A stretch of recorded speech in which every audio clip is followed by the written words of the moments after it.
When I was a young spiritual student, I learned a lot about owning my shadow. And this is a concept that was first coined by Carl Jung, and it is used to describe the parts of us that we fail to see or know. So if one engages in shadow work, one is bringing to conscious awareness what has been repressed. And this acknowledgement allows healing to come to those parts of ourselves that has yet to see the light. But what often gets overlooked in shadow work is the good stuff. What we are failing and to see or know is our divine traits, our wisdom, our power, our strength, our love, our peace, and our joy. And those are just to name a few. These traits are God-given. They are treasures that are stored within, waiting to be claimed.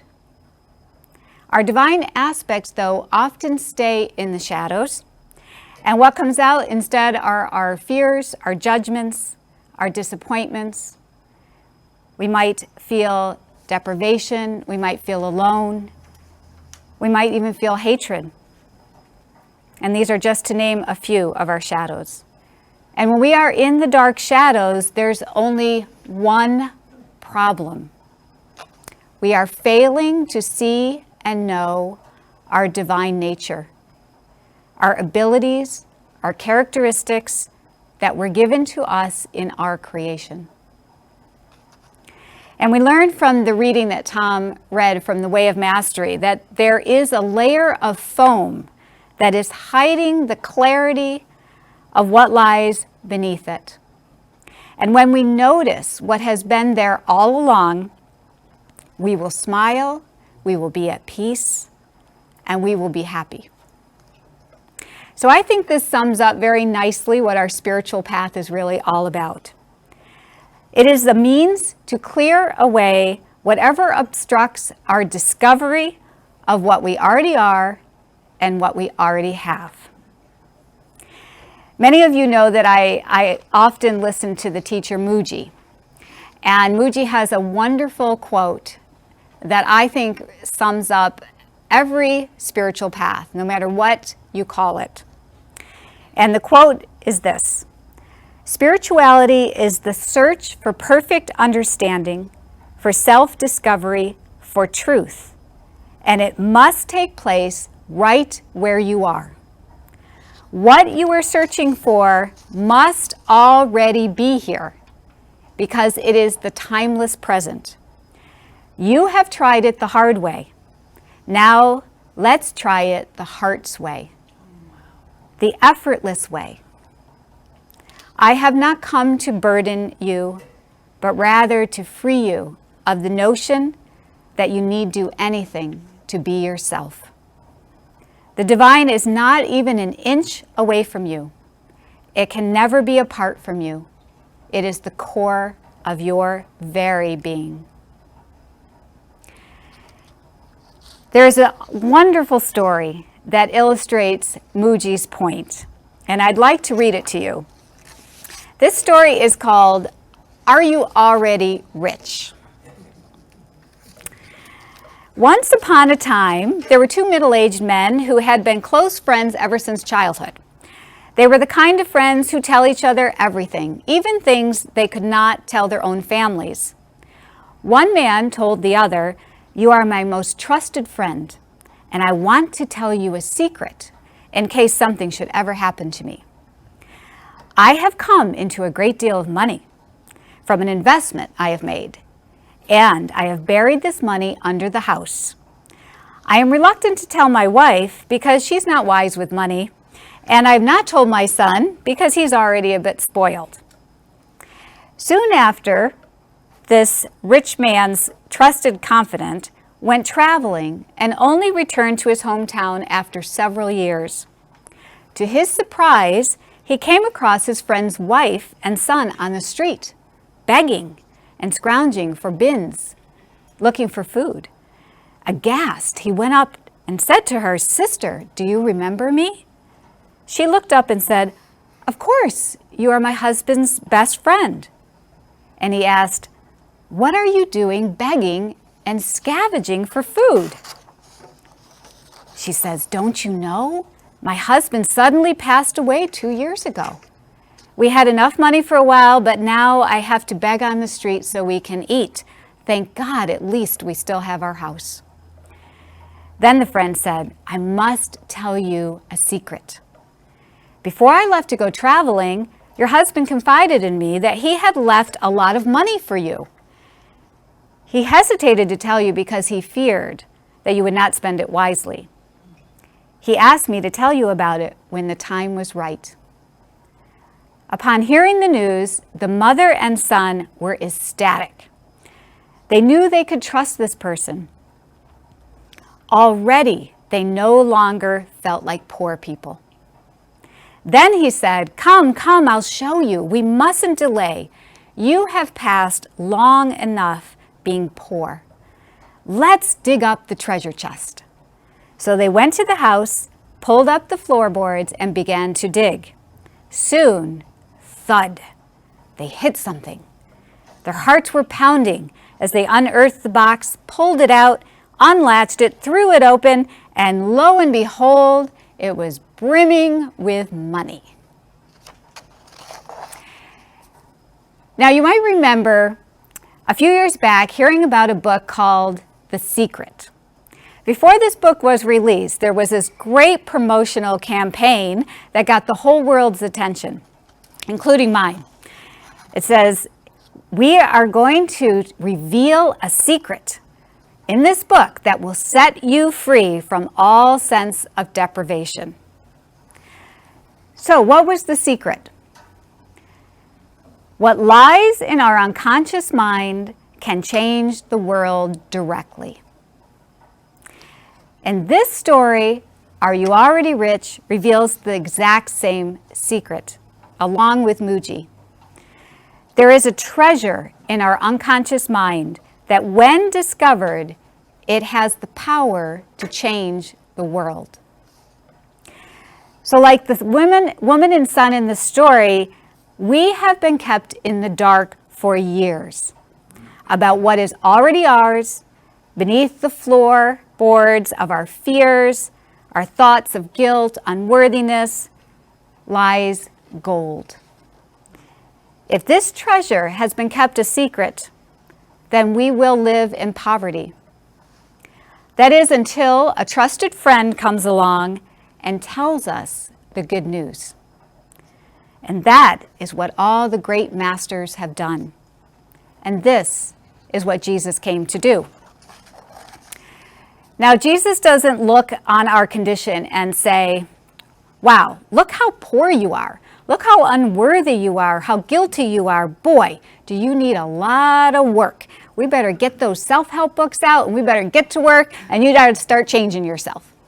No, Jesus doesn't say this, and neither do the great masters. The great masters respond to our condition with compassion because they are seeing that we have gone all this time without knowing that we are already rich. And then they happily lead us to our treasure, and it is the discovery of this treasure that frees us from our condition. So our spiritual teachers are doing their part to remember for us the secret of our buried treasure and to lead us to where it is. But we also have a part to play in the discovery of how rich we are. So how do we respond to the news? This will determine how quickly we find our treasure. So let's look again at the woman in the story. When she heard the husband's trusted friend tell her the news, what was her response? Did she reply, "What do you know? You can't be trusted. You're a liar. I am poor. My husband did leave me. Go away and leave me in peace"? No, she did not respond that way. She listened. She allowed herself to feel the stirring of hope that she might not be poor after all. She trusted the messenger, and she followed to find her treasure. So in other words, she was receptive. Even though she lived this way for years, she was broad-minded, she was open, and she was willing to discover something new. So when we experience any source or sense of dis-ease, how do we respond to the news that we might not be poor after all, that we might not be guilty, that we might not be broken, that we might not be lacking love or power or strength or time or resources or support? Are we like the woman in the story who remains open to the possibility that she might be wrong about her condition? Or do we cling to our experience and say, this is the way it is, and it has always been this way, and there is nothing new I will accept? So here's the question that you might want to ask yourself this Christmas. Are you clinging to something that closes you off to a new idea, a new offering, a new awareness? And if you are, can you let it go? And can you let your trusted friend lead you to something new?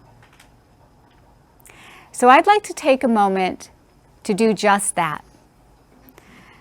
I'd like you to close your eyes just for a moment. And I would like you to consider the condition that you find yourself in. What is your struggle? What do you need an answer to?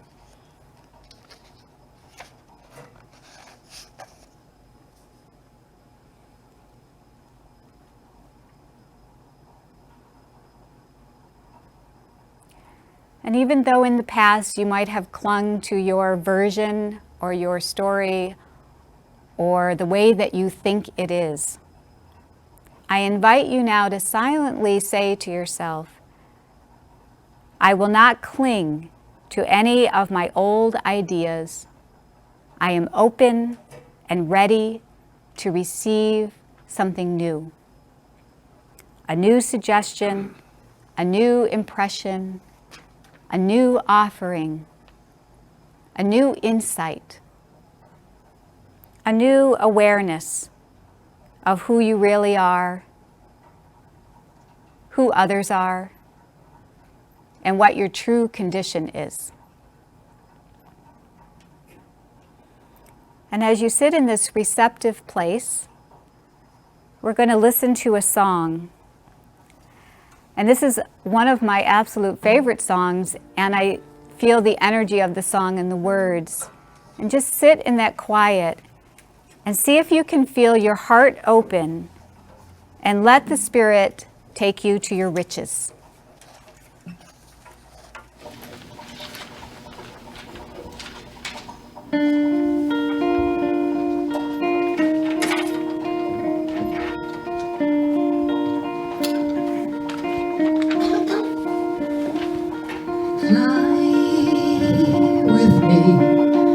And take the sky, close your eyes and feel the wind. You and I will live to see when we reach the sky, you will find. Fly away and take my hand. Spread your wings, reach the sky. I can make you believe life is rich, rich within you. So fly away, hold my hand. Feel the wind take the sky. Love will find a way. I can make you believe. Fly away, fly with me. Night will fall and stars will shine, and the moon will smile to ease your mind.